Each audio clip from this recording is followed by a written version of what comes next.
Hello friends, I hope তোমরা সবাই খুব ভালো আছো। তো চলে আসলাম আরও একবার খুব ইন্টারেস্টিং আরেকটা কনসেপ্ট তোমাদের সামনে প্রেজেন্ট করার জন্য। আজকে আমি তোমাদের কাছে ডিসকাস করতে চলেছি কিভাবে দৈনন্দিন জীবনে বিভিন্ন রকমের লাইনস তোমরা ইনডিরেক্ট স্পিচে বানাতে পারো। ইনডিরেক্ট স্পিচ বা ইনডাইরেক্ট স্পিচ, তো যেটা আমরা ন্যারেশনের ক্ষেত্রে দেখে থাকি। ন্যারেশনকে আমরা যখন করি, আমরা ন্যারেশনকে দুটো ভাগে ভাগ করা হয়। একটা হচ্ছে ডিরেক্ট স্পিচ, মানে যার মধ্যে আমরা ইনভার্টেডের অংশটা দেখতে পাই। আরেকটা হচ্ছে তার থেকে যখন আমরা চেঞ্জ করি ইনডিরেক্ট স্পিচে নিয়ে আসি, সেই ইনডিরেক্ট স্পিচ যেখানে আমরা প্রধানত লিঙ্কার হিসাবে দ্যাট, ইফ, বিভিন্ন WH ওয়ার্ড ইত্যাদির ব্যবহার হতে লক্ষ্য করি বিভিন্ন রকমের সেন্টেন্স ফরম্যাটে। তো সেই যে ম্যাটারটা সেটাই আজকে এখানে আমি ডিসকাস করতে চলেছি।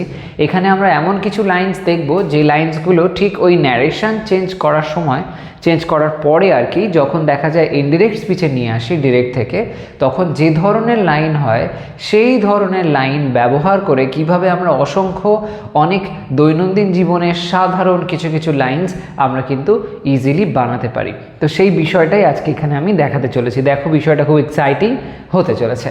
তো এখানে প্রথম যে লাইনটা আছে সেটা লক্ষ্য করো। দেখো সেখানে কিভাবে আমরা লাইনটাকে ট্রান্সলেট করতে পারি। সে আমায় জিজ্ঞাসা করলো আমি আগে বাঁশিটা বাজিয়েছি কিনা। সে আমায় জিজ্ঞাসা করলো আমি আগে বাঁশিটা বাজিয়েছি কিনা। এই যে কথাটা এখানে বলা হলো যে সে আমায় জিজ্ঞাসা করলো, জিজ্ঞাসা করার কথা বলা হচ্ছে, তার মানে বুঝতে পারছো যে এই যে লাইনটা এখানে রয়েছে এটা হচ্ছে আস্ক সেন্সটাকে বোঝাচ্ছে এখানে জিজ্ঞাসার মধ্যে দিয়ে। এবার যখন আমরা আস্ক এই পার্টটাকে ইউজ করি তখন সেক্ষেত্রে আমরা যখন ডিরেক্ট থেকে ইনডিরেক্ট স্পিচে আসি, তো সেক্ষেত্রে দেখা যায় আমরা হয়তো ইফের ব্যবহার করছি, অথবা দেখা যায় ওয়েদার ব্যবহার করি, অথবা যদি WH কোয়েশ্চেন হয়ে থাকে সেটা, তাহলে WH ওয়ার্ডের ব্যবহার করি। এখানে আমরা যে লাইনটা দেখছি এটাকে যদি ট্রান্সলেট করি, সে আমায় জিজ্ঞাসা করলো আমি আগে বাঁশিটা বাজিয়েছি কিনা।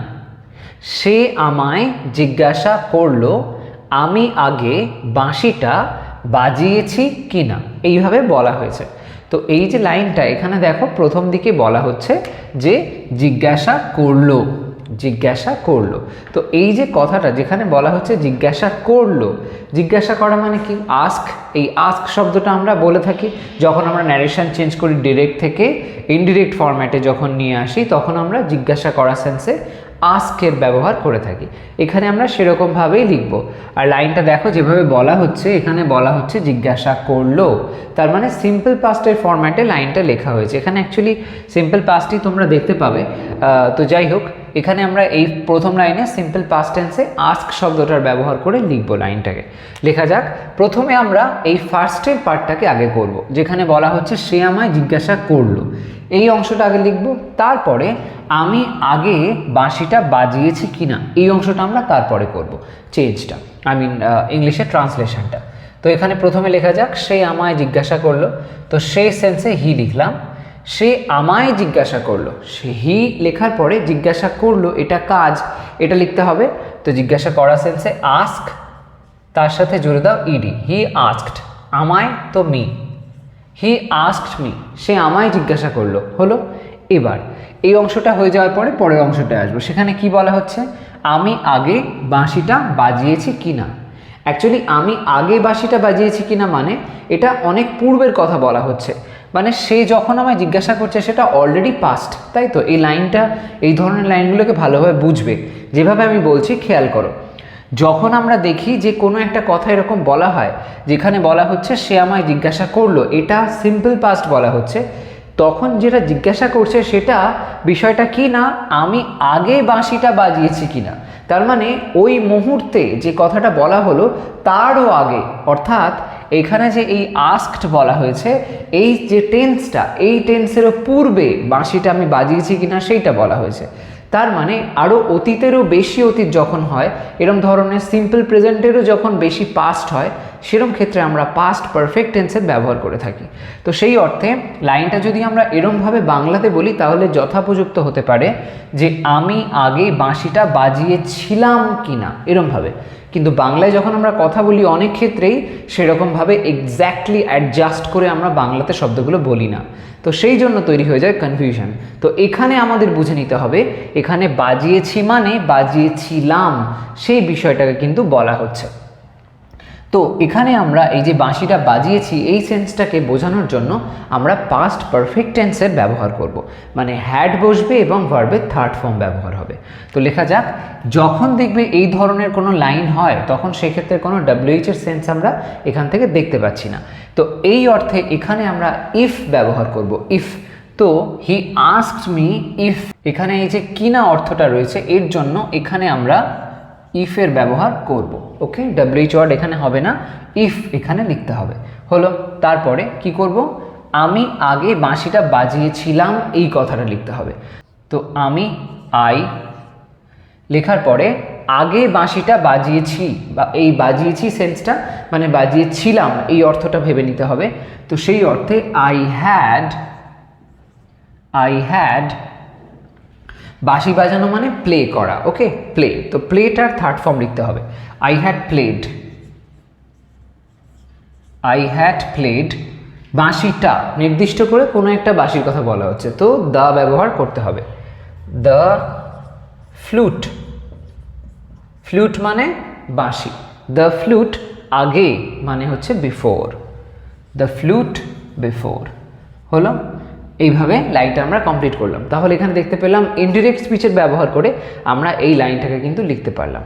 তো এইভাবে যখন এরম ধরনের কোনো লাইন দেখবে দুটো অংশকে ভালোভাবে ভেঙে নেবে, তাহলে লাইনটাকে ট্রান্সলেট করতে অনেক সুবিধা হবে। তো দেখো এখানে পরের লাইনটা কি বলা হচ্ছে, সে আমায় আদেশ করলো পার্সেলটা বহন করতে। সে আমায় আদেশ করলো, আগের লাইনে কি হয়েছে, আগের লাইনে বলা হয়েছে সে আমায় জিজ্ঞাসা করলো, তার মানে যখন এটা ডিরেক্ট স্পিচে ছিল সেখানে আমরা কোয়েশ্চেন মার্ক হয়তো সেন্স করতে পারছি, কারণ জিজ্ঞাসা করলো বলা হচ্ছে, তার মানে বোঝা যাচ্ছে এটার মধ্যে প্রশ্নের ব্যাপার ছিল। ইন্টারোগেটিভ সেন্সে আমরা ডিরেক্ট থেকে ইনডিরেক্টে যখন আসি তখন যদি সেখানে WH কোয়েশ্চেন না হয় তবে সেক্ষেত্রে এরকম স্ট্রাকচার মেনটেন করে আমরা লাইনটাকে করতে পারি। কিন্তু যখন আমরা এই ধরনের লাইন দেখি যেখানে দেখা যায় আদেশ করলো বলা হচ্ছে, আদেশ, উপদেশ, কাউকে লাইক অনুরোধ করা, এরকম ধরনের ব্যাপার স্যাপারগুলো যখন হয় সেটাকে বলা হয় আমরা মানে যে ধরনের সেন্টেন্স আমরা বলি সেটাকে বলা হয় ইম্পারেটিভ সেন্টেন্স। সেই ধরনের সেন্টেন্সের ক্ষেত্রে আমরা টু এর ব্যবহার করে থাকি এবং টু এর সাথে ভার্বের ফার্স্ট ফর্ম বসে, যেটা হয়ে যায় ইনফিনিটিভ। সেই ইনফিনিটিভ সেন্সটা এখানে আমরা লক্ষ্য করব। লাইনটাকে ট্রান্সলেট করা যাক, সে আমায় আদেশ করলো পার্সেলটা বহন করতে। তাহলে লাইনটা যদি আমরা লিখি, সে আমায় আদেশ করলো, তো সেই সেন্সে আমরা শি লিখতে পারি, সে আমায় আদেশ করলো। তো এখানে আদেশ করলো এই অংশটুকু আগে লিখব, তারপরে পার্সেলটা বহন করতে এই বিষয়টা পরে লিখব, ঠিক আছে। তাহলে সে আমায় আদেশ করলো যখন বলছে, আদেশ করা মানে অর্ডার করা, সেটা লিখতে হবে। তো আদেশ করলো বলা হয়েছে তার মানে সিম্পল পাস্ট টেন্স। তো শি অর্ডার্ড, আদেশ করলো কাকে, আমায়, মি। শি অর্ডার্ড মি, সে আমায় আদেশ করলো পার্সেলটা বহন করতে। এখানে এই যে বহন করতে বলা হয়েছে এই বিষয়টাকে আগে লিখতে হবে। এখানে এই যে করতে, খেতে, ঘুমাতে এই ধরনের সেন্স যখন আসে তার মানে জানবে ইনফিনিটিভ সেন্সটা রয়েছে। তো টু ভি ফার্স্ট এটা আমরা লিখব, শি অর্ডার্ড মি টু, বহন করা মানে ক্যারি করা লিখতে হবে, টু ক্যারি কি, পার্সেলটা, the parcel, okay, the parcel. She ordered me to carry the parcel. হলো, তাহলে এখানে আমরা দেখতে পেলাম অর্ডার্ডের ব্যবহার হলো, তার সাথে সাথে টু আসলো। এটাকে অবশ্যই মনে রাখবে, যখন তোমরা ইনডিরেক্ট স্পিচে ইম্পারেটিভ সেন্টেন্স করছো তখন অর্ডার ব্যবহার করলে টু এবং তার সাথে সাথে ভি ফার্স্ট, যেটা এখানে হয়েছে টু ক্যারি, এই ফরম্যাটটাকে তোমাকে মেনটেন করতে হবে। ডিরেক্ট স্পিচে যদি এটা WH কোয়েশ্চেন হতো তাহলে সেই ক্ষেত্রে আমরা এখানে ইফের পরিবর্তে সেই WH ওয়ার্ডটাকে লিঙ্কার হিসাবে দেখতে পেতাম, ওকে। পরের লাইনটা দেখো, সেখানে কি বলা হচ্ছে, সে প্রস্তাব দিল যে তাদের এটা এড়িয়ে যাওয়া উচিত। সে প্রস্তাব দিল যে তাদের এটা এড়িয়ে যাওয়া উচিত, এরমভাবে বলা হয়েছে। তো এই যে লাইনটা, এটাকেও আমরা দুটো টুকরো করে নেব। একটা হচ্ছে সে প্রস্তাব দিল যে, এই পর্যন্ত না হয় লিখলাম একটা অংশ, আর একটা তাদের এটা এড়িয়ে যাওয়া উচিত, এটা আরেকটা অংশ, এরমভাবে দুটো টুকরো করে নিলাম। তো প্রথমে সে প্রস্তাব দিল যে, এই কথাটা লেখা যাক কিভাবে লিখতে পারি।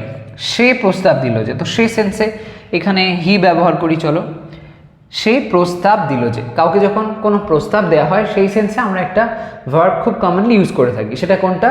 ঠিক ধরেছ, সাজেস্ট। সেই সাজেস্টের ব্যবহার করব। তো প্রস্তাব দিল সিম্পল পাস্ট টেন্সে, এটা আমরা লিখব। তো হি সাজেস্টেড, সে প্রস্তাব দিল, হি সাজেস্টেড, সে প্রস্তাব দিল যে, দ্যাট,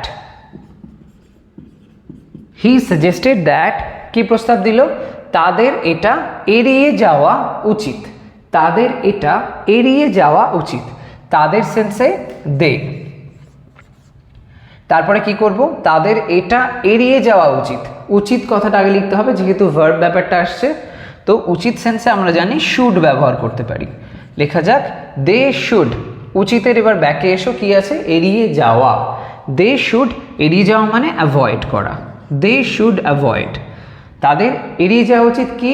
এটা, দে শুড অ্যাভয়েড ইট। তো এই যে লাইনটা তোমরা দেখতে পেলে, he suggested that they should avoid it, এটা একটা ইনডিরেক্ট স্পিচের ফরম্যাট ফলো করা হয়েছে।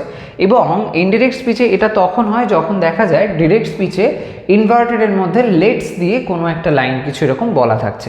এবার এখানে আমরা যে বিষয়টা লক্ষ্য করলাম, যখন কেউ কোনো প্রস্তাব দেয় সেই অর্থে আমরা সাজেস্টেড ব্যবহার করে থাকি এবং তার সাথে সাথে দ্যাটের ব্যবহার করি। আর শুধু তাই নয়, তারপরে একটা শুড, শুড সেন্স চলে আসে, যেটা এখানে এসেছে দেখো, দে শুড অ্যাভয়েড ইট, এই শুড সেন্সটা লক্ষণীয়। এবার সাজেস্টেড ছাড়াও তোমরা এই ধরনের সেন্সে প্রপোজড এটাকেও ব্যবহার করতে পারো। তবে প্রপোজড কথাটা যখন বলবে, মানে প্রপোজ যে মেইন ভার্বটা ব্যবহার করবে সেটা একটু বেশি ফর্মাল সাজেস্ট শব্দটার তুলনায়। তো সেই জন্য ওটা সবসময় সেইভাবে ব্যবহার করা হয় না, কিন্তু ম্যাক্সিমাম ক্ষেত্রে দেখা যায় সাজেস্টের ব্যবহারটা হচ্ছে। ওকে, পরের লাইনটা এসো, সেখানে কি বলা হচ্ছে দেখো, সে জানতে চাইলো যে তার থাকা উচিত কিনা। ওকে, সে জানতে চাইলো যে তার থাকা উচিত কিনা, এই বিষয়টা আমরা প্রথম লাইনেও দেখেছিলাম, যেখানে ছিল দেখো, সে আমায় জিজ্ঞাসা করলো আমি আগে বাঁশিটা বাজিয়েছি কিনা, এরম ধরনের সেন্স, এই কিনা জাতীয় সেন্স, তার মানে ইফটা ওখানে আসতে চলেছে, এরম একটা ব্যাপার। তো লাইনটা লেখা যাক, সে জানতে চাইলো, এখানে যে জানতে চাইলো বিষয়টা বলা হচ্ছে, ওটা ওই জিজ্ঞাসা করলো যেরকম ছিল সেরকম সেন্সেই এটাকে ব্যবহার করা যায়, মানে আস্ক শব্দটাকে ব্যবহার করা যায়। কিন্তু এখানে আমরা আস্ক এবং ইফ এই কম্বিনেশনটাই ব্যবহার করব না, ইনস্টিড এটার পরিবর্তে আরেকটা কম্বিনেশন খুব ইউজফুল হয়, সেটা হচ্ছে ইনকোয়ার আর ওয়েদার, সেটার ব্যবহার এখানে আমরা করব। তো সেই মতন লিখতে গেলে সে জানতে চাইলো, তো সে সেন্সে এখানে সি লিখলাম, তারপরে জানতে চাওয়া সেন্সে ইনকোয়ার এটার ব্যবহার করব, ইনকোয়ার। এবার চাইলো বলা হয়েছে, তো সিম্পল পাস্ট টেন্স, তাই জন্য ইনকোয়ার হয়ে গেল ইনকোয়ার্ড। ওকে, সে ইনকোয়ার্ড, সে জানতে চাইলো, যে অর্থে এখানে আমরা ব্যবহার করব ওয়েদার। ওকে, মানে শুধু যে অর্থে নয়, এই কিনা সেন্সটা বোঝানোর জন্য ওয়েদার, আগে হয়েছিল ইফ, এখানে ব্যবহার করছি ওয়েদার। আজকের সাথে ইফটা মোটামুটি একটা কম্বিনেশন হিসেবে ব্যবহার করবে, আর ওয়েদারটা ইনকোয়ারের সঙ্গে ব্যবহার করবে, তাহলে কনফিউশনটা হবে না। She asked, she inquired whether, সে জানতে চাইলো যে তার থাকা উচিত কিনা, এই কথাটা, তার থাকা উচিত কিনা, এই অংশটা আবার লিখতে হবে। তো ওয়েদার কি? তার মানে হচ্ছে শি এর কথা বলা হচ্ছে, ওয়েদার শি উচিত কিনা, she should, whether she should উচিত, তারপরে থাকা স্টে, হয়ে গেল।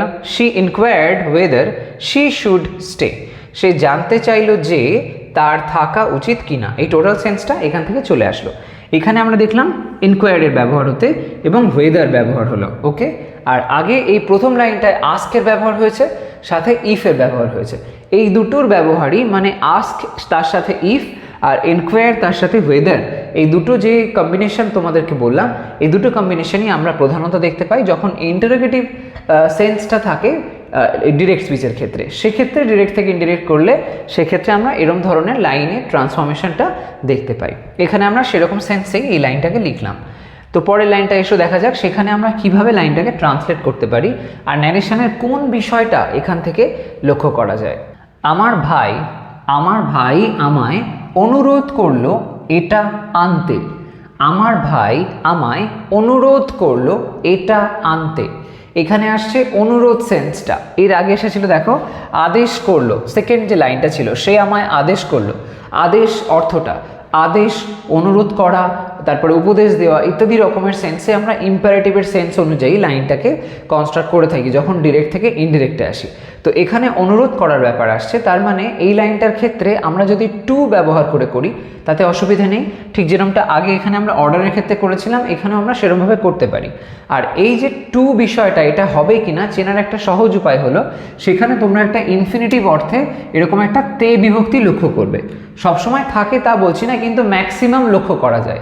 তো সেই অর্থে আমরা লাইনটাকে কিন্তু এরকমভাবে লিখতে পারি, যেটা এখন আমি লিখতে চলেছি। কিভাবে হবে এক্স্যাক্টলি, এখানে she ordered me to carry the parcel, এই যে লাইনটা লেখা হয়েছিল যে প্রসেসে বিষয়টা সেম একই, শুধু ওখানে অর্ডার্ড হয়েছিল কারণ আদেশ ছিল, এখানে অনুরোধ করার ব্যাপার আসছে তাই জন্য রিকোয়েস্টেড হবে। এটাই হচ্ছে পার্থক্য। তো সেই মতো লাইনটা লিখলে আমার ভাই আমায় অনুরোধ করলো, আমার ভাই তো মাই ব্রাদার আমায় অনুরোধ করলো, এই অংশটুকু আগে লিখে নিই। তো আমায় অনুরোধ করা মানে অনুরোধ করা সেন্সে রিকোয়েস্ট, সেটা লিখতে হবে। My brother requested my brother requested আমায় me, my brother requested me, আমার ভাই আমায় অনুরোধ করলো এটা আনতে। তো এই আনতে সেন্সটা এবার আমাদের লিখতে হবে। মি লেখার পরে জুড়ে দেবো টু, টু এর পরে একটা ভি ফার্স্ট, তার মানে সেটা হয়ে যাবে ইনফিনিটিভ। তো আনা সেন্সে ব্রিং বলতে পারি, to bring, my brother requested me to bring. দেখতে পাচ্ছ কত সহজে বিষয়টাকে আমরা করে ফেলতে পারছি শুধুমাত্র একটা সিম্পল স্ট্রাকচারকে অ্যাপ্লাই করে। My brother requested me to bring কি এটা, it, my brother requested me to bring it. Okay, এরকমভাবে এটা আমরা করে ফেলতে পারলাম। পরের লাইনটা দেখো। আচ্ছা, এখানে তাহলে আমরা কোন বিষয়টা লক্ষ্য করলাম, রিকোয়েস্টেড ব্যবহার হলো আর তার সাথে সাথে টু ব্রিং একটা হচ্ছে ইনফিনিটিভ, সেটারও ব্যবহার দেখতে পেলাম। এনিওয়ে, যেটা কিনা এই অর্ডারটার মতনই হয়ে গেল। তো পরের লাইনটা এবার এসো, সেখানে কি বলছে, প্রিন্সিপাল তাদের আদেশ দিল জায়গাটা পরিষ্কার করতে। প্রিন্সিপাল তাদের আদেশ দিল জায়গাটা পরিষ্কার করতে, এরকমভাবে বলা হয়েছে। এখানেও আমরা দেখতে পাচ্ছি আগের ওই লাইনটার মতন আদেশ দেওয়া বিষয়টা আসছে, পরিষ্কার করতে বলা হচ্ছে, তার মানে এই ইম্পারেটিভ সেন্সে এই লাইনটাও কিন্তু রয়েছে। তো সেরকম স্ট্রাকচার অনুযায়ী আমরা এটা লিখতে পারি। লেখা যাক, প্রিন্সিপাল তাদের আদেশ দিল, দ্য প্রিন্সিপাল, প্রথমে লেখা যাক দ্য প্রিন্সিপাল লিখলাম, তারপরে তাদের আদেশ দিল এই কথাটা লিখতে হবে। তো আদেশ দিল মানে আগে যেরকম হয়েছে অর্ডার্ড সেরকমভাবে লিখে দেব, দ্য প্রিন্সিপাল অর্ডার্ড তাদের দেম, অর্ডার্ড দেম আদেশ দিল কি জায়গাটা পরিষ্কার করতে। এখানে এই যে পরিষ্কার করতে সেন্সটা আছে এটাই হচ্ছে আমার ইনফিনিটিভের জায়গা, কারণ এখানে তে বিভক্তি রয়েছে, সেটাকে আমায় লিখতে হবে আগে। তো অর্ডার দেম টু লেখার পরে ওই পরিষ্কার করার বিষয়টা, তার মানে ক্লিন করা, to clean, the principal ordered them to clean কি জায়গাটা। তো জায়গাটা সেন্সে আমরা দ্য এরিয়া বলতে পারি, ক্লিন দ্য এরিয়া হয়ে গেল। এখানে অর্ডারের ব্যবহার দেখলাম, তারপরে এখানে টু ক্লিন মানে ওই ইনফিনিটিভ সেন্সটা আসলো। তো দেখতে পাচ্ছ তোমরা এই ধরনের যখন কনস্ট্রাকশন হয় যেখানে ইম্পারেটিভ সেন্সটা আসে সেক্ষেত্রে কনস্ট্রাকশনটা কেমন হয়, কোথাও রিকোয়েস্টেড দেখছি, কোথাও অর্ডার দেখছি, এবং সেক্ষেত্রে আমরা টু এর ব্যবহার এবং তার সাথে সাথে ভার্বের ফার্স্ট ফর্মের ব্যবহারটা লক্ষ্য করছি। এরকমভাবে এটা করা হলো। পরের লাইনটা দেখো, সেটার ক্ষেত্রে আমরা কি ধরনের কনস্ট্রাকশন দেখতে পাচ্ছি। আমি অনুরোধ করলাম যে আমায় সেখানে থাকতে অনুমতি দেওয়া হোক। আমি অনুরোধ করলাম যে আমায় সেখানে থাকতে অনুমতি দেওয়া হোক। তো এই যে লাইনটা, এই লাইনটা আর এই প্রথম যে লাইনটা, আমার ভাই আমায় অনুরোধ করলো, ওখানেও অনুরোধ ছিল, এখানেও অনুরোধ আছে, কিন্তু একটা ছোট্ট পার্থক্য আছে। সেটা হচ্ছে ওখানে আমরা ওই রিকোয়েস্টেড যখন লাইনটার মধ্যে ব্যবহার করলাম, মানে অনুরোধ করলো অর্থে রিকোয়েস্টেড লিখলাম, তারপরে আমরা ইনফিনিটিভ সেন্সটা দেখেছিলাম টু ব্রিং, ওর ঠিক পরপরই প্রায় এসে গেল। তারপরে যদিও একটা ওই রিকোয়েস্টের পরে মি একটা অবজেক্ট ফর্ম ছিল, তারপরে টু ব্রিং চলে এসেছিল। সেরকম সেন্সটা কিন্তু এখানে আমরা ওইভাবে দেখব না, এখানেও ইনফিনিটিভ আসবে কিন্তু একটু ডিফারেন্টভাবে করতে হবে। এই যে সেন্সটা, এটা ওই প্রথম লাইনের তুলনায় একটু হলেও আলাদা হচ্ছে। আর এখানে লক্ষণীয় বিষয় হলো অনুরোধ করলামের পরে যে কথাটা আসছে, তো তার জন্য এটা একটু ডিফারেন্টভাবে লাইনটাকে আমাদের লিখতে হবে। কিভাবে লেখা যেতে পারে? প্রসেসটা খুবই সিম্পল। এইখানে এই যে লাইনটা লিখেছিলাম আমরা, থার্ড লাইনটা, যেখানে দেখো লেখা ছিল হি সাজেস্টেড দ্যাট, এই যে সেন্সটা ওই টাইপেরই অর্থে আমরা এই ধরনের লাইনগুলোকে কিন্তু দেখতে পাই। সেরকম ধরনের প্রসেসেই লিখতে পারি, কিন্তু সাজেস্ট ব্যবহার করব না, অনুরোধ করা সেন্সে আমরা রিকোয়েস্ট ব্যবহার করব। সেরকমভাবে লাইনটাকে লেখা যাক। প্রথম অংশ যেটা রয়েছে, আমি অনুরোধ করলাম যে, এই অংশটুকু আগে লিখে দিই, আমি, তো আই অনুরোধ করলাম যে, অনুরোধ করা মানে রিকোয়েস্ট করা, তো লেখা যাক আই রিকোয়েস্টেড, আমি অনুরোধ করলাম যে, তার মানে দ্যাট, আই রিকোয়েস্টেড দ্যাট, আমি অনুরোধ করলাম যে, লেখা হলো। তারপরে কি করব? এখানে দেখো লেখা রয়েছে আমায় সেখানে থাকতে অনুমতি দেওয়া হোক, এই কথাটা বলা আছে। তো এই যে আমায় সেখানে থাকতে অনুমতি দেওয়া হোক, এই কথাটা যে লিখব, এটা কিভাবে লিখব? এখানে একটু লাইনটা দেখো বেশ বড়। যদি আমরা ওই অনুরোধ করলো প্রথম যে লাইনটা এদিকে ছিল সেটার সঙ্গে তুলনা করি, সেটার থেকে লাইনটা কিন্তু বেশ বড়, মানে ওই পরের যে অংশটা থাকছে সেটার মধ্যে অনেক কিছু বিষয় বলা থাকছে। ওখানে আমার ভাই আমায় অনুরোধ করলো, এই অংশটুকু বলার পরে জাস্ট একটা পার্ট ছিল এটা আনতে, এরপরে আর বিশেষ কিছু বলা ছিল না। এখানে একটা বেশ বিস্তারিত বিষয় আসছে, সাবজেক্ট থাকছে, ভার্ব থাকছে, আমায় সেখানে থাকতে অনুমতি দেওয়া হোক, এরকমভাবে বিষয়টা রয়েছে। তো এই যে সেন্সটা, এই ধরনের সেন্সটা লেখার জন্য আমরা একটা বিশেষ ধরনের পদ্ধতির ব্যবহার করব। সেটা কেমনভাবে হয়? এখানে আমায় সেন্সে আগে লেখা যাক, আমায় অর্থে আমরা আই লিখব। আই লেখার পরে দেখো বিষয়টাকে বোঝার চেষ্টা করো যে কথাটা যেভাবে বলা হচ্ছে, কাজটা কিন্তু অন্যের দ্বারা হবে, এরকম একটা সেন্স আসছে যে আমায় সেখানে থাকতে অনুমতি দেওয়া হোক কারোর দ্বারা, এরকম একটা ব্যাপার। তার মানে প্যাসিভের সেন্স এখানে আছে। এরকম অর্থে আমরা প্যাসিভের যে রুল হয় সেই মতন এটাকে করব। এবার সেটা করতে গেলে এখানে একটা বিশেষ ধরনের ফ্রেজের ব্যবহারও আমরা করব। যখন এরকম রিকোয়েস্ট করার পরে দ্যাট ব্যবহার করে লাইনটাকে লিখব। মনে রাখবে যখন দ্যাট ব্যবহার করে লিখি তখন সেক্ষেত্রে ওই রিকোয়েস্ট এবং দ্যাট এরকম একটা সেন্স আসার পরে সাবজেক্ট, ভার্ব এবং অবজেক্ট, হয়তো অবজেক্ট থাকলো বা না থাকলো না সেটাও পসিবল, কিন্তু সাবজেক্ট ভার্বের কম্বিনেশনটা মাস্ট, ওটা থাকতেই হবে। সেই সেন্সটা আমরা দেখতে পাই।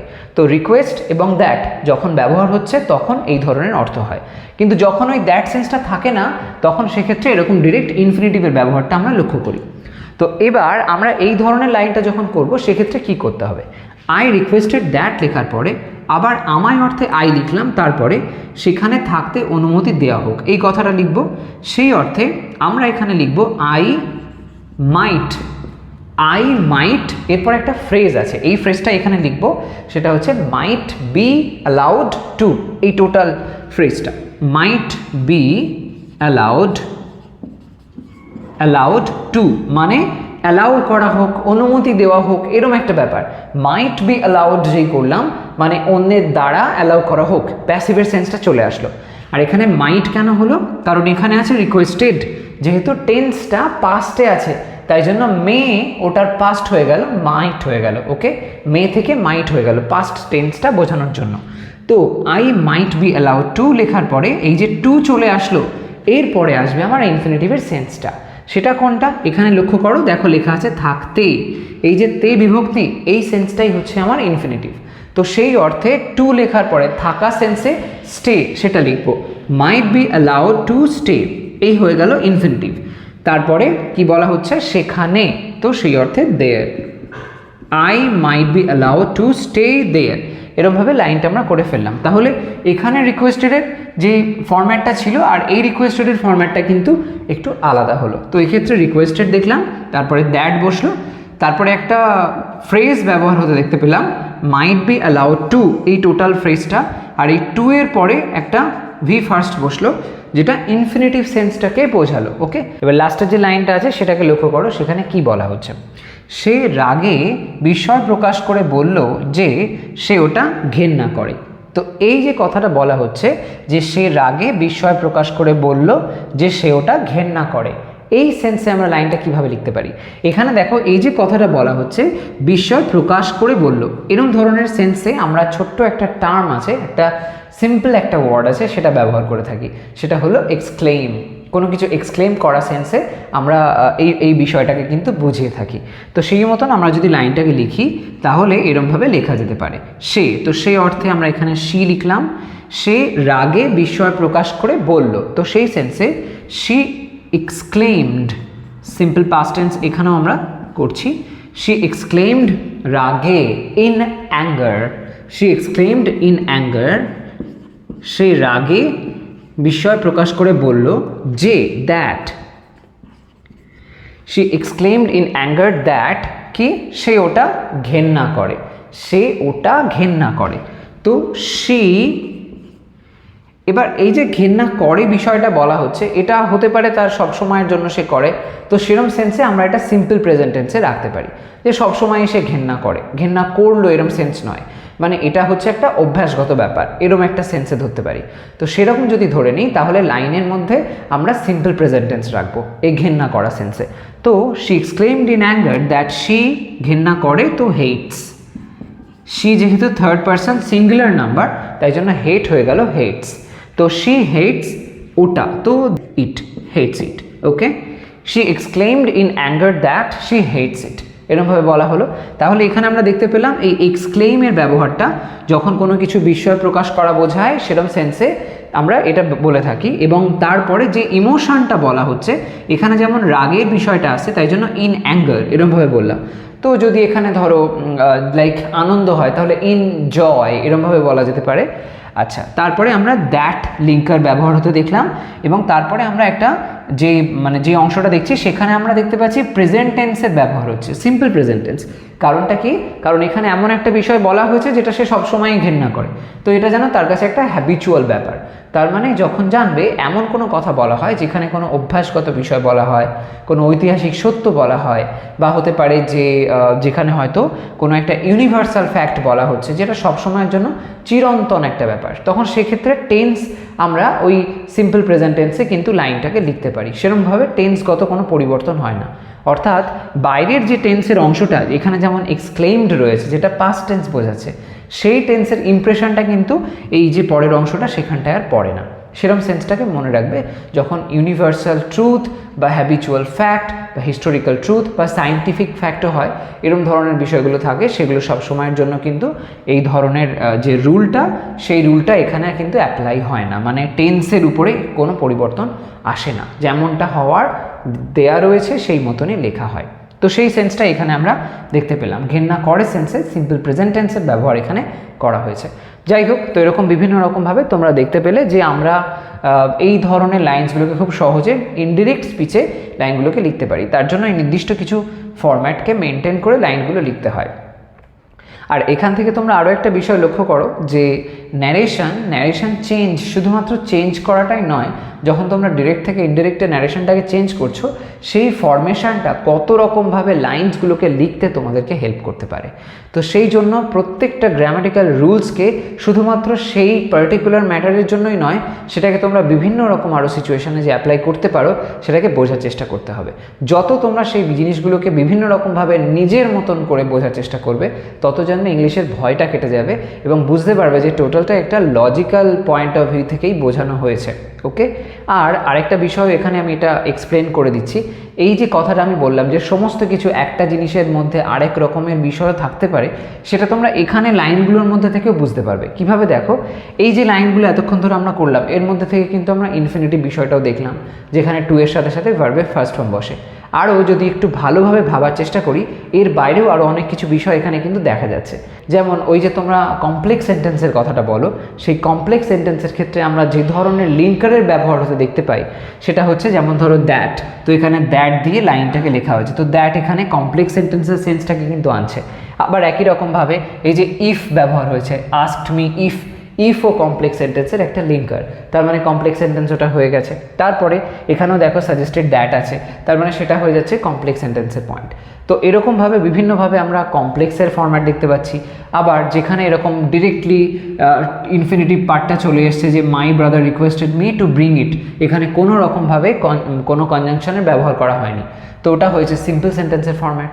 আবার যদি আমরা ক্লজের পয়েন্ট থেকে জাজ করি তাহলেও দেখা যাবে যে এই যে লাইনটা যে he asked me if I had, ধরো এখানে এই যে ইফের ব্যবহারটা হয়েছে, এটা অ্যাডভার্বিয়াল ক্লজ সেন্স আনছে।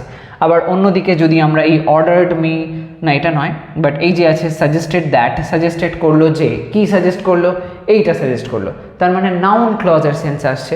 এরকম ধরনের বিভিন্ন রকমের বিষয় একটা বিষয়ের সঙ্গে আরেকটা গ্রামাটিক্যাল ম্যাটারের কিন্তু জড়িয়ে পেঁচিয়ে বিষয়টা রয়েছে। তো সেই জন্য এই ধরনের জিনিসগুলো নিয়ে যত চর্চা করবে, যত বিভিন্ন রকমভাবে বোঝার চেষ্টা করবে, দেখবে ভয়টা একেবারেই কেটে গেছে এবং বিষয়টা একদম সিম্পল হয়ে গেছে। তো এরকমভাবে বিভিন্নভাবে নিজেরাও কিন্তু বোঝার চেষ্টা করো। যাই হোক, এই টোটাল ম্যাটারটা একটা স্ক্রিনশট নিয়ে নাও।